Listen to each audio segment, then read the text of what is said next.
Greetings, I'm Sophis. Today I'm here to show you the Calamitous Evokers. This whole faction build was an attempt to make something centered around the Tome of Calamity, one of the 4 new tomes that released with Ways of War. This one took a little more time to test around with due to having a varied set of options for your army compositions. The main unit type will be Battle Mages, and you will have quite a few to pick from. Without further ado, here's the starting setup. The form traits are Arcane Focus, Keen-Eyed, and Cold-Blooded. This is to capitalize on accuracy and magic damage. Cold-Blooded simply makes thematic sense, although any other 1-point trait could work. The culture is the new Oathsworn culture with the Oath of Strife. The society traits are Ritual Cannibals and Powerful Evokers. Our first tome will be the Tome of Necromancy. The leader choice does not matter, but I have chosen a dragon to both thematically represent a Calamity dragon and make the early game easier.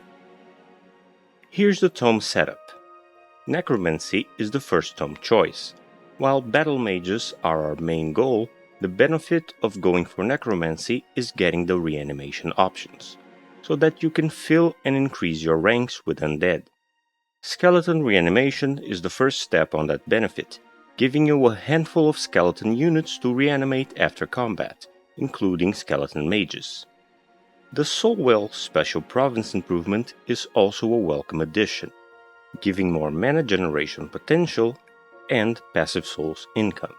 This faction will use a lot of mana, so the more we can make the better. Necrotic Magic is the Battle Mage enchantment in this tome, the first of many debuffs and one that will stop enemies from healing. You also get the Necromancer, your earliest possible support unit able to revive your undead units. Their effectiveness will depend on how much you will field the reanimated units, at least until late in the campaign, at which point they become the best support unit you can field alongside ratio units. Tome of the Tentacle has Constricting Focus, another debuff that restricts enemy movement. This can be handy to prevent the advance of melee enemies or keep skirmishers and ranged units from repositioning. The Constrictor is a decent early game unit, an upgrade to your Sornguard because they can inflict the Constricted debuff and pull enemies away from your ranged troops. Conjure Tentacle is a simple combat summon that gives you half of the Constrictor's utility anywhere on the battlefield, capable of restricting enemy movement and serving as a decoy. Tome of Scrying is our third pick simply for guided projectiles. Battle Mages are our heavy hitters, so this enchantment goes a long way to keep them accurate in most circumstances. Each hit is valuable when an attack from them has several debuffs attached to it. Tome of Souls is the second step in the secondary necromancy aspect of this build, giving Bone Horror reanimation, which grants you a tier 3 unit to recruit on the field and serve as a shield for your mages, while sustaining itself with the corpses of your enemies. Soulbinders increases both your soul's income and the damage of your battle mage units. This leaves us at 3 debuffs so far, aside from anything else the base unit may inflict. Cleansing Flame is up next. The reason behind this tome being picked on this build is that Pure Flame Staves creates Cleansing Flame surfaces on the battlefield, that in turn inflict burning to non-zeal and non-faithful units. This allows any battle mage to potentially inflict burning, which is a valuable debuff for what's coming with Tome of Calamity.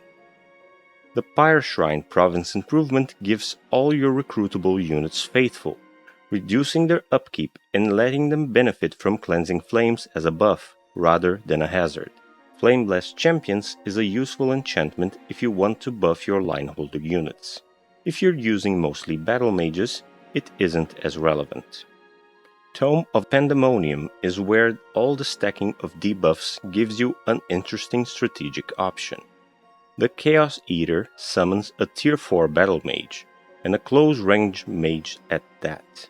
It may not seem like much, but its Consume Chaos ability can deal a lot of damage to a single enemy, or in an area if you have the proper setup.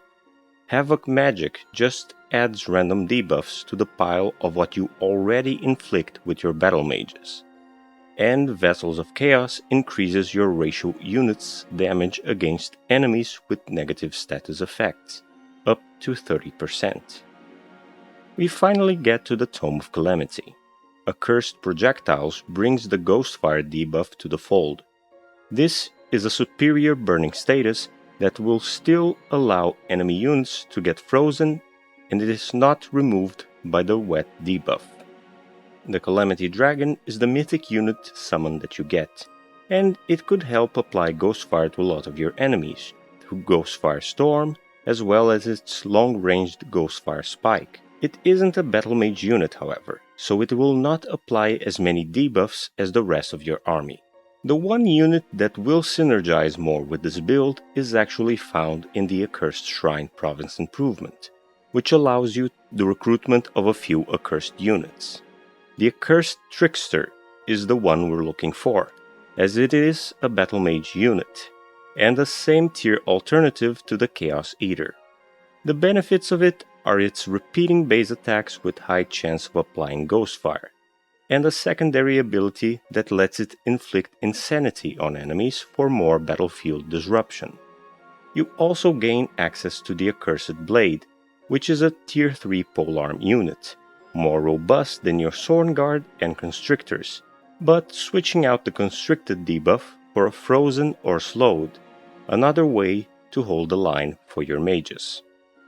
Accursed Armors is another enchantment for the benefit of your line holders, a few debuffs to punish enemies for striking them, and a defense boost. We go back a tier to get the Tome of the Great Transformation.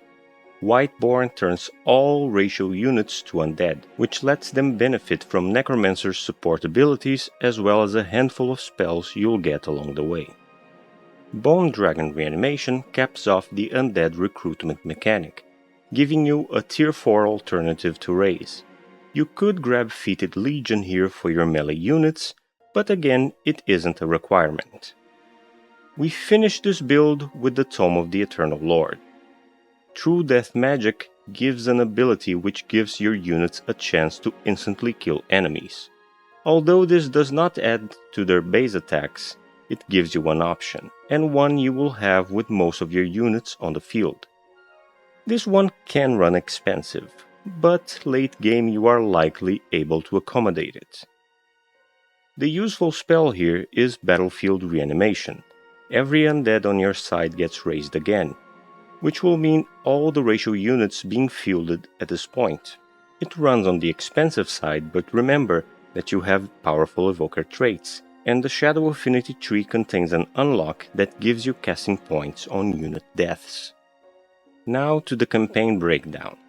I don't have much to say on the city building aspect of this one. There's just a handful of special province improvements, though they are key. Make sure all your cities have the Soul Well, the Pyre Shrine, and the Accursed Shrine. The core of this build is the fact that you have a big roster to play with. I'll do a more focused breakdown here compared to the Tome setup. You have line holder options, that is to say, your infantry that you can field to keep your battle mages in the backline, away from the action. You start with the Honor Blade and the Thornguard from the Oathsworn culture. One has first strike, the other has higher overall stats. Use whichever one you prefer in the early stages. You'll get the ability to raise skeletons soon enough, which do a similar job to hold the line. Your next upgrade to the line holders comes with the Constrictor. Their usefulness for a battle mage army makes them stand out from their lower tier counterparts, because they have a debuff of their own and the ability to pull away melee threats from your casters, freeing them to use their ranged strikes without having to move and get retaliation. Like all your ratio units, they're ritualistic cannibals, so they can consume corpses to heal themselves in a pinch. The Accursed Fiend is a late game upgrade, bringing an area of attack strike that can freeze enemies or slow them down. They lose the pull utility of the constrictors, but have higher stats overall and a bigger health pool, coupled with being a single unit. Its one downside is that it isn't a form unit, and it gets none of the benefits your other infantry gets from the tomes, aside from the enchantments. The Pyre Templar is an option you can get from Cleansing Flame, even if they don't feel quite as thematically appropriate for the feeling of Calamity. I have to mention them, however, because they are the highest tier option you've got for melee infantry in this build, and they are ratio units. Pyre Cloak will apply burning and cleansing flames in a large area, which could help greatly in matters of Ghostfire, especially if they have the Accursed Armor's enchantment on them. Now let's talk battle mages and support. The Oathsworn culture starts with both as tier 2 units, and they will be your earliest and most abundant supply of those types of units. The Vowkeeper will act as your healer and reliable debuffer. Since their ranged attack is a single strike, all debuffs have a higher chance to apply on hit. You can use them to start the cascade of debuffs on enemies, especially since their single attack has an inherent positive effect removal trait. The Seal Bearer is the damage dealer, repeating attacks full of debuffs, and it will perform well with all the bonuses they get to damage from the enchantment sources. Their Fire Seal ability can be useful, but the base attack is preferable due to debuff application. The Necromancer is another tier 2 support unit you will get very early. The problem is that they cost souls to recruit, and you will not have as many undead in the early game as you will in the late game. Once all your ratio units are undead, they become more useful. They'll be able to resurrect most of your army and are a viable alternative to the Vowkeeper at that point. I would suggest you save your early game souls to raise undead post-battle.